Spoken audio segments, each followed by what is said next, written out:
And these threats are live in all the things that have happened and are continuing to happen to our leaders, and which will definitely happen to ourselves. The threat to security is live.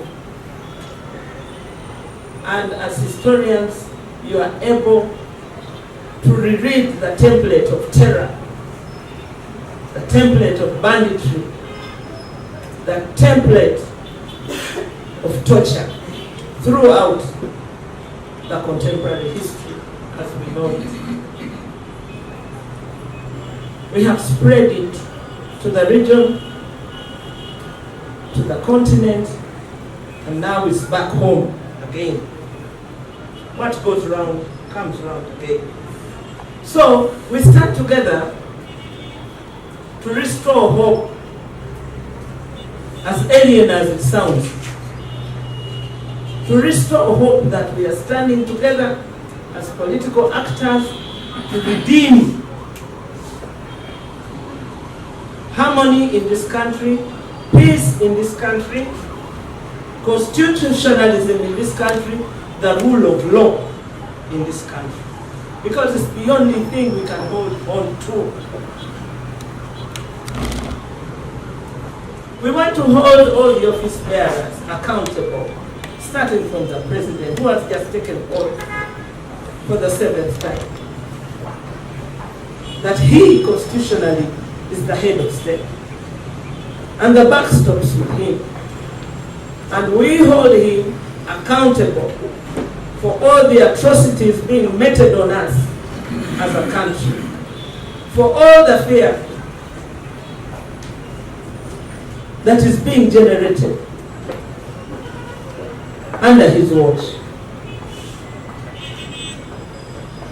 We, as People's Front for Freedom, over the years have tried to avert this situation.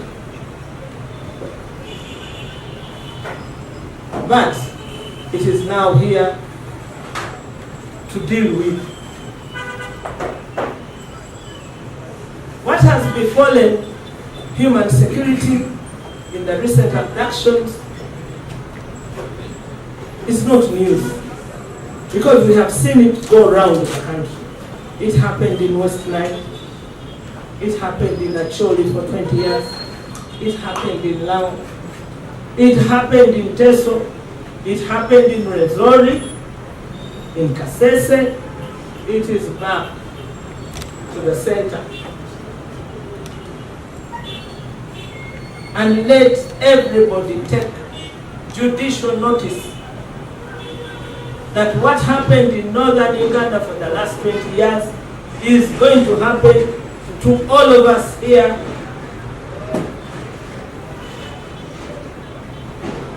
And the call of duty is for all of us to forestall it.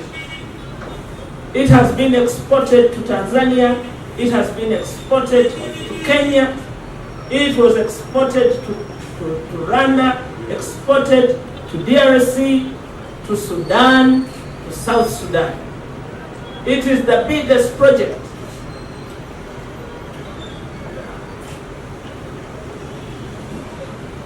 of self-preservation of the regime in Kampala. And so, all of us in this nation must know that we are the next target, and we can do something about it to reverse the fear, the terror, and the inevitable end of the NRA as we know it. So our call of duty today is to call on ourselves as a great nation to work together and also invite the national resistance movement to the table of peace and unity. we are inviting the National Resistance Movement Organization to the table of peace, security, and unity of the people of Uganda. The activities of political parties not in power have cumulatively led the plot to be revealed. It was denied for a long time. It has caused a lot of arrests within the military. It has caused a lot of deaths. This succession plan. And it has gone bust. That is why the last option is being applied. Force.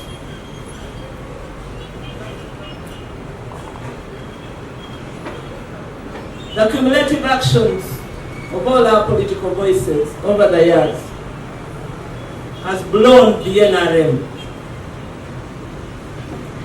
the multi-ideological organization. It has gone bust too. And it has been overrun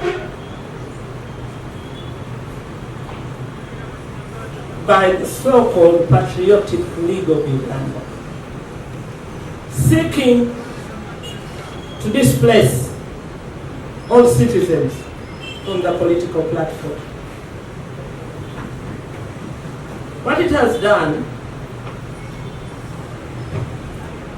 is to patent the word patriotism, to patent it as if the rest of us are not,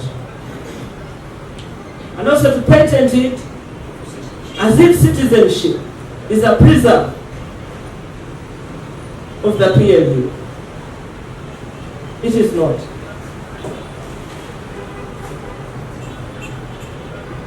Those that made Uganda what it is today were the 15, 16 regions, including my own Busoga. And therefore, my citizenship is because of my being a Musoga, not being an army, not being the son, the daughter of the president. No. I am here by my right as born Ugandan citizen, just like the rest of you.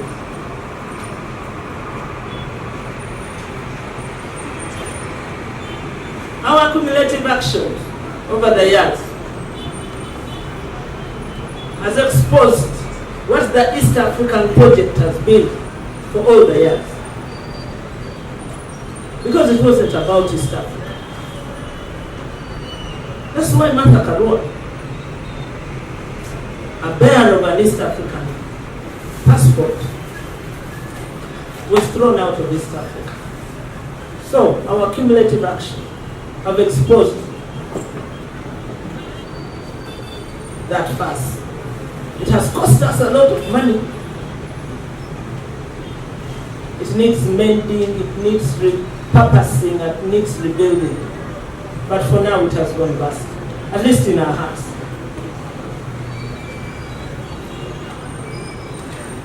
The abduction of Dr. Besigye,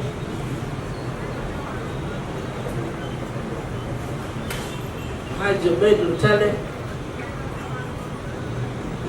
the young men and women, the National Unity Platform, from the last election of 2021 to this one,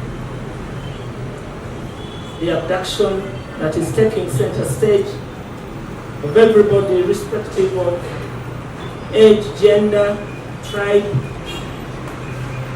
and the impending abduction of yours truly, me.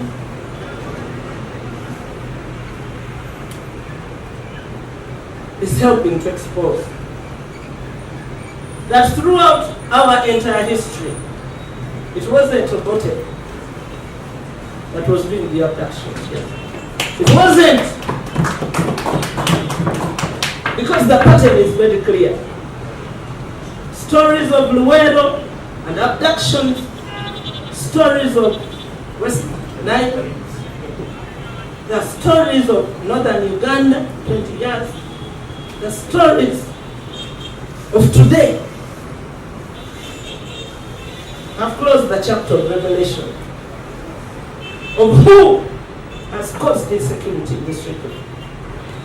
To our forefathers, to ourselves, and to our future.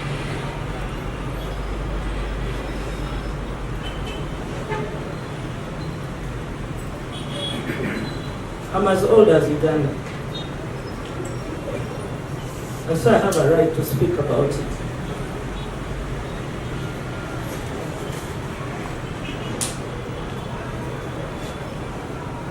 We have been told that Uganda People's Defense Force,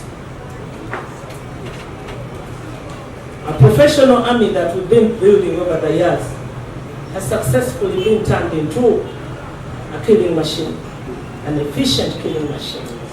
And they're bragging about it. Who are they killing? They're not killing Sudanese, although they may, but primarily their slaughterhouse is us.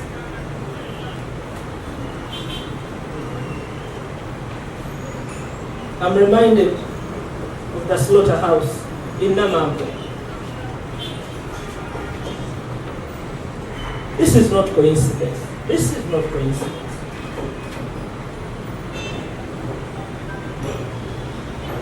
The happenings have exposed the security apparatus, the intelligence apparatus, because it was false intelligence that led to the abduction of Dr. Besigye. That's why Birungi is in prison in Luzera with the person for whom he was providing false information, false intelligence to a nation. False intelligence is becoming the hallmark of our insecurity as a nation, coupled with extortion, coupled with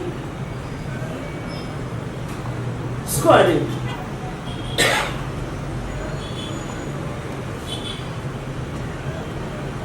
Arguments. This trajectory leads only to one end, certain end. Terror and chaos. That is why it's so important at this point in time for us to invite the national resistance movement to talk about our collective political future.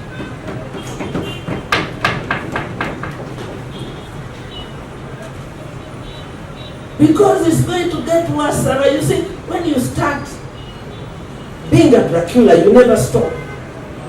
No, you don't. A political Dracula only gets thirstier.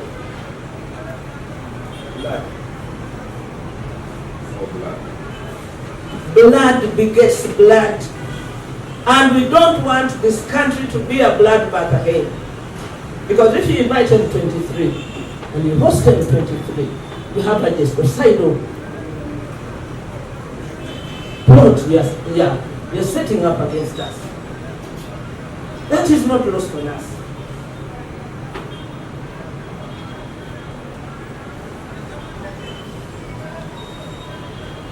We are painting this picture for all Ugandans to understand that we don't just talk for nothing or for absence of what to do. But because we do understand the political terrain, the threats that surround all of us collectively, because once bullets begin to go around, they are not democratic. They pick you anyway. This country we have built together. Let us keep it secure together. And that's why it is the time now to invite the national resistance movement that has held fought, held power for the last 7 elective rounds to read the right up to them. Because the future is more important than the past, as far as we are concerned.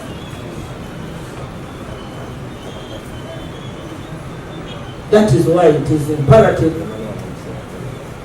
that the national resistance movement finds our invitation timely to stop what's the unraveling in our midst.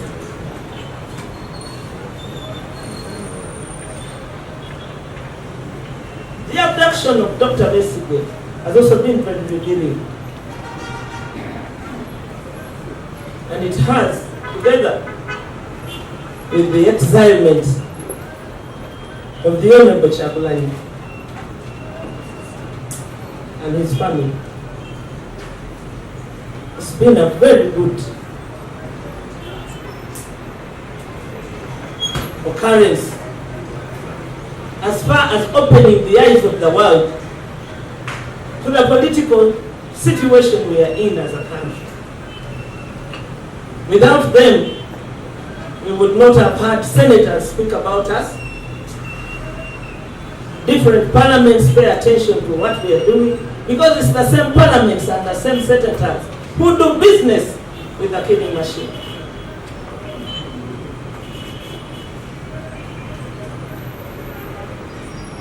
This is our home.